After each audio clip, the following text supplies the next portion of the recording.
In the stillness of a quiet night, imagine this for a moment. Suddenly, long lines begin forming at petrol pumps. People sitting inside their vehicles, waiting not for hours, but for days. And when your turn finally comes, you are given only 10 or 15 liters of fuel, just enough to somehow get through a single week. Now think about what kind of condition that country must be in.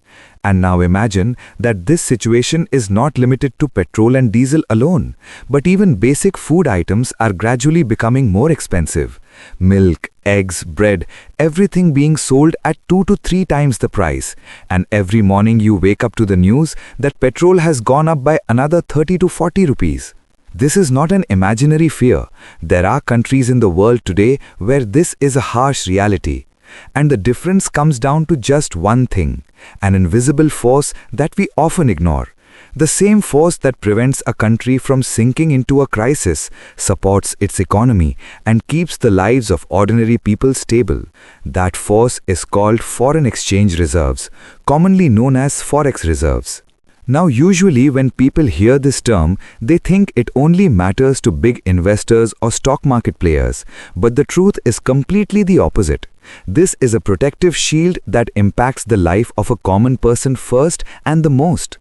This is exactly why when wars break out somewhere in the world and oil prices shoot up, a country like India is still able to keep things under control. Think about it. When oil and gas prices suddenly rise across the world, what do countries with limited money do?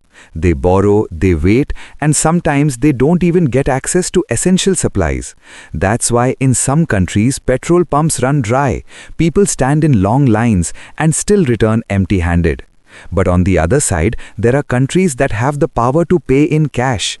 Countries that can say, we don't need credit, we will make the payment right now upfront. And that is the difference created by Forex reserves. This is not just about numbers, this is about trust. When a country like India buys oil from other nations, whether it is Russia, countries in Africa, or those in Latin America, it is not just buying at a price, it is buying trust. And that trust comes from the fact that it has enough foreign currency available to make the payment. Let's understand this with a simple example. If a shopkeeper has 2 customers, one says he will pay right now and the other says he will pay later, who will the shopkeeper prioritize? The answer is obvious. And the same principle applies in international trade as well. Countries that have cash are given priority, and those that don't have it are forced to wait, sometimes at a very heavy cost. But this is not limited to oil and gas alone. Forex reserves reflect the overall health of a country's economy. When a foreign company plans to invest in India, the first thing it checks is how strong the country's reserves are, because these reserves act like a guarantee. If there is an economic crisis in the future, will this country be able to handle it? Will it be able to protect investors' interests? That is why when a country's forex reserves increase, investment also begins to rise automatically. Companies gain confidence, new projects begin, and job opportunities are created. And when these reserves start falling, that same confidence begins to weaken. Investors become cautious, and the direct impact is seen on employment. So saying that forex reserves are only for the rich is a huge misunderstanding. In reality, this is the foundation on which an entire country's economic stability stands. This is the invisible shield that protects you from the storm of inflation, helps keep your job secure, and ensures that your daily life does not suddenly face a major disruption. And that is exactly why when people in some countries are struggling even for basic necessities, a country like India is still able to maintain control. Because here, it's not just policies that exist, but also a strong economic safety system that continues to work silently during every crisis. But there is another side to this entire issue, which is just as important. The question is not only that forex reserves are protecting us, the real question is, why are we spending them? And if they are so important, why are they being reduced so quickly? When a major crisis hits the world, whether it is a war, a global slowdown, or a breakdown in supply chains, the biggest challenge for any country is to keep essential needs running smoothly without shocks. In such times, forex reserves act like a powerful tool. When oil prices suddenly rise, when the dollar strengthens and imports become expensive, India uses its reserves to absorb a large part of that shock.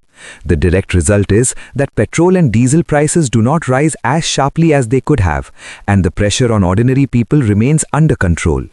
This money is not meant to just sit locked in a vault. It is meant for times exactly like these, when conditions start to turn difficult. Today, when India spends billions of dollars to maintain the supply of oil and gas, it is not just making purchases, it is maintaining stability within the country. It ensures that panic does not spread in the market, that supply chains remain intact, and essential goods continue to reach people without disruption. That is why the impact of a global crisis is felt gradually by the common person, not as a sudden shock. There is another major effect of this, which often goes unnoticed. When the government uses its reserves, it also helps prevent the currency from weakening sharply.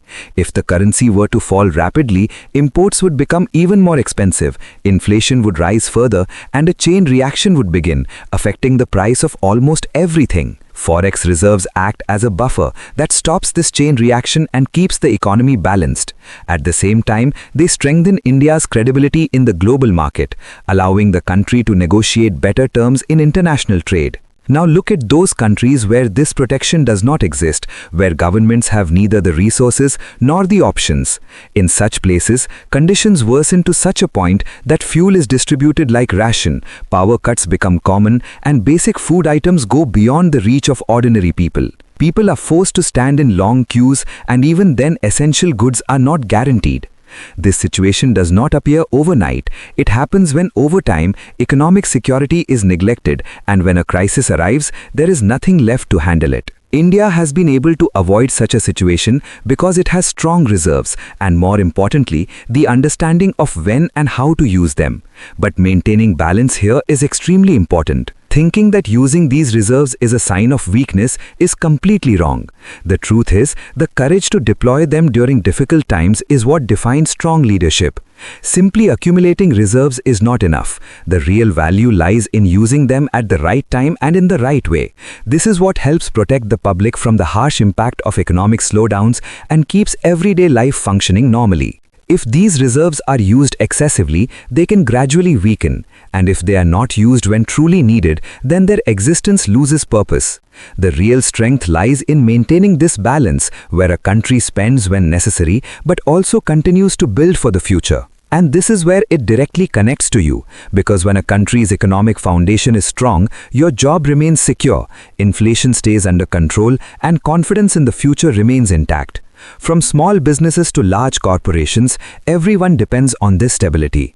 If this balance is disturbed, the impact slowly begins to show in every person's life. So the next time you hear that the country's forex reserves have increased or decreased, do not ignore it as just a number. This is the very factor that influences everything, from your daily expenses to your income. Now the question is, do you think India should focus on increasing its forex reserves even faster, or is it the right strategy to use them wisely when needed?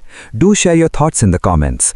If you found this information useful, then make sure to like the video, share it with your friends, and for more such powerful and insightful content, don't forget to subscribe to the channel.